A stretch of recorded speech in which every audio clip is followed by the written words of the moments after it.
Historia de la creación de la Carta de Naciones Unidas. Segunda parte.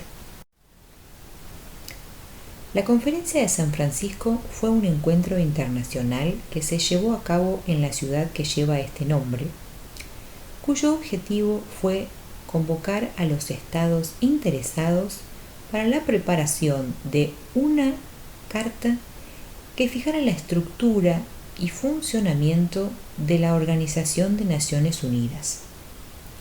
Este tema ya había sido debatido y tratado en encuentros posteriores, fundamentalmente el que se llevó a cabo en Dumbarton Oaks. La Conferencia de San Francisco tuvo lugar a partir del 25 de abril del año 1945.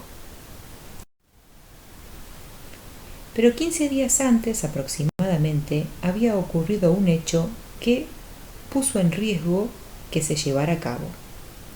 Fue la muerte de Franklin Roosevelt, el principal o uno de los más importantes propulsores de la creación de Naciones Unidas, y que el 12 de abril del 45 muere repentinamente.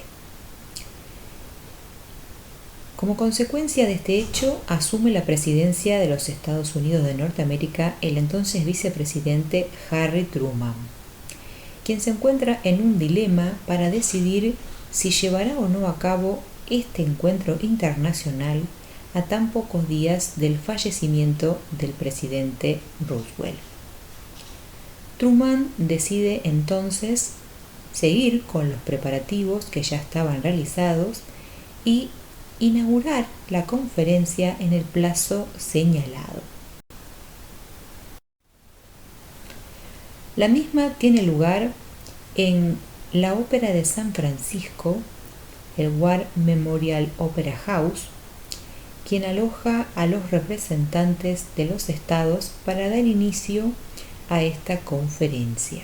Vemos en imágenes de pantalla la fachada del edificio, el vestíbulo interior y los interiores donde se encontraron los representantes de cada estado. El proyecto para la creación de esta carta se dividió en 4 partes o secciones que iba a ser tratado y estudiado por distintas comisiones de trabajo. La primera se encargaría de los asuntos generales relacionados con los propósitos de Naciones Unidas, los miembros que la integrarían y el funcionamiento y estructura de la Secretaría.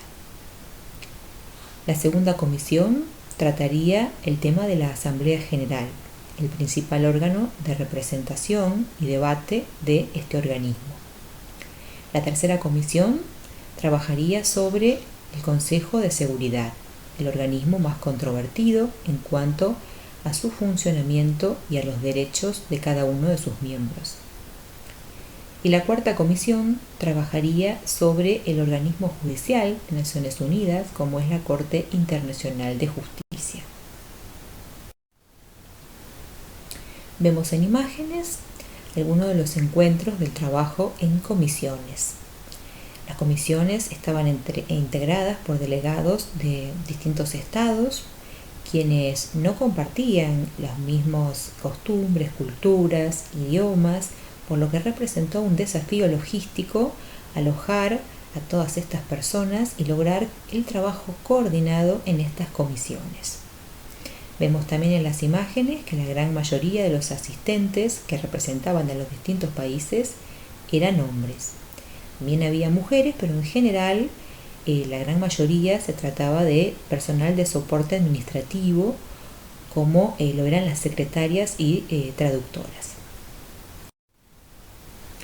¿Cómo se organizó la labor? Se dividió en 2 comités.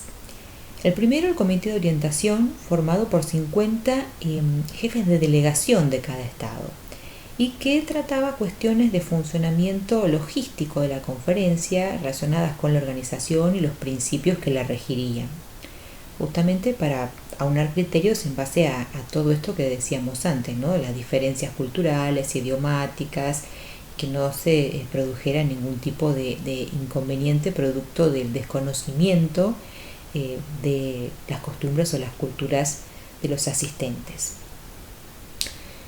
Y el otro era el comité ejecutivo, formado solamente por 14 jefes de delegación, que lo que hacían era presentar al otro comité todas las recomendaciones que hicieran falta. ¿Cuánto tiempo se trabajó en esta conferencia de San Francisco? Duró 2 meses. Durante 2 meses todos los asistentes, más el personal administrativo y la prensa misma que concurrió al evento, convivieron en la ciudad de San Francisco.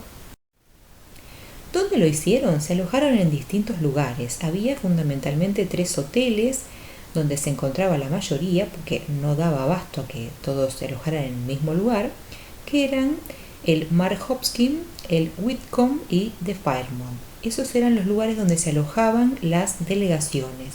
Y un cuarto hotel también destinado a todos los miembros de la prensa, que era el San Francis Hotel, porque también era una cantidad muy grande de periodistas asistentes al evento que tenían que permanecer en la ciudad de San Francisco durante esos 2 meses.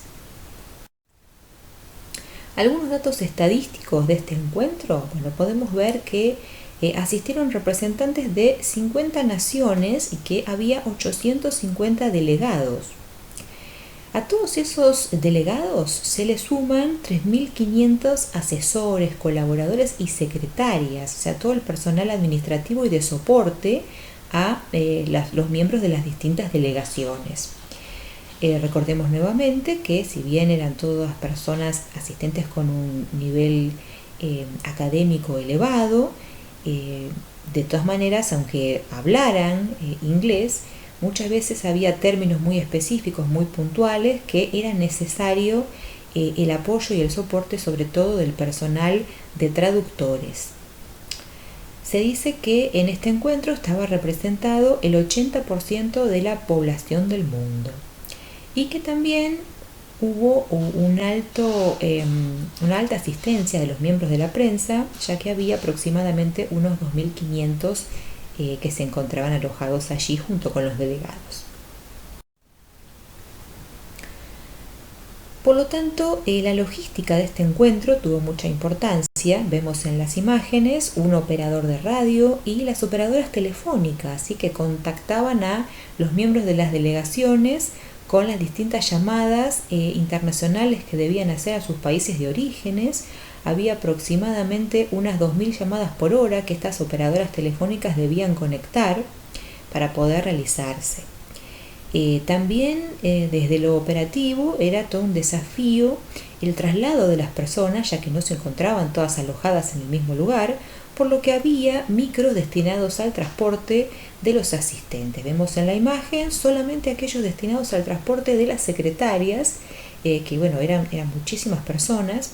Piensen ustedes las cifras estadísticas que vimos recién, que debían trasladarse masivamente y diariamente durante 2 meses. También algún momento de esparcimiento, por lo tanto vemos el snack bar de la prensa abajo hacia la izquierda para los momentos de descanso.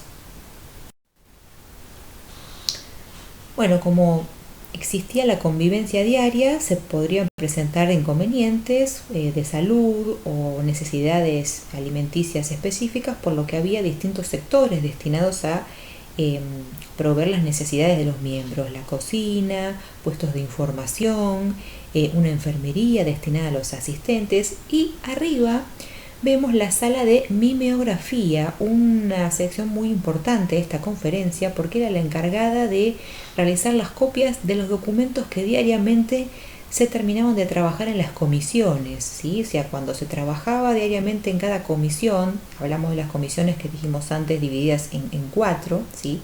Cada una destinada a debatir sobre cómo se formaría los organismos de Naciones Unidas.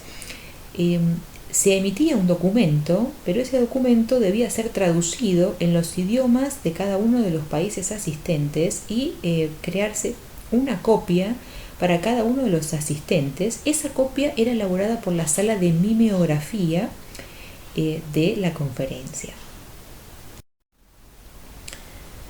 Vemos en imágenes el representante enviado por Argentina, el entonces embajador del Reino Unido, Miguel Ángel Cárcano,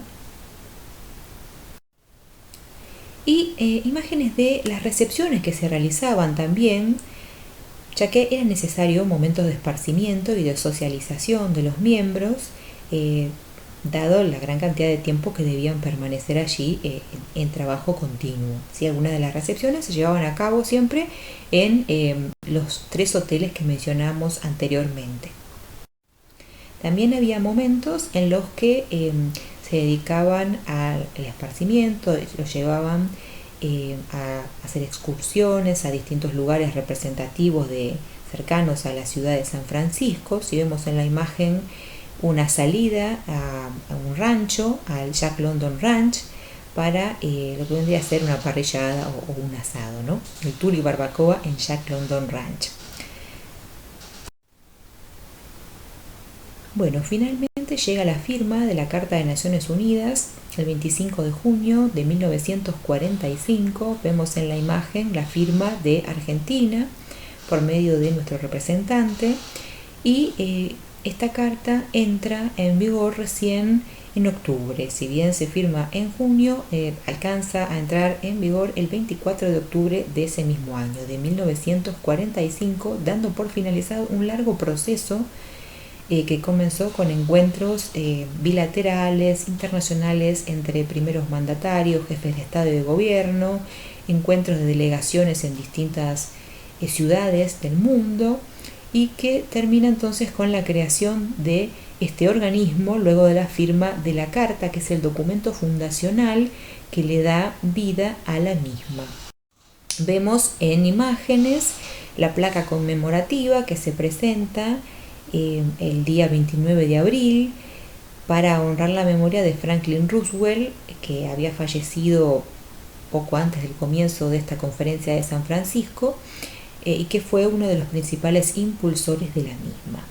En esta placa conmemorativa se decía: aquí yace en este bosque de secoyas duraderas, conservadas para la posteridad, los miembros de la Conferencia Internacional de las Naciones Unidas se reúnen el 29 de abril de 1945 para honrar la memoria de Franklin Delano Roosevelt, 32º presidente de los Estados Unidos, arquitecto en jefe de las Naciones Unidas y apóstol de la paz duradera para toda la humanidad. Bueno, aquí finalizamos el recorrido histórico de encuentros que hablan acerca de cómo se creó esta Carta de Naciones Unidas, que dio lugar al nacimiento de este organismo que existe hoy en día gracias a todo el trabajo desarrollado durante prácticamente toda la década de 1940 e impulsado principalmente por Franklin Roosevelt, pero también con ayuda, colaboración de muchísimas personas que le dieron su apoyo para que este organismo existiera. Bueno, gracias por su atención.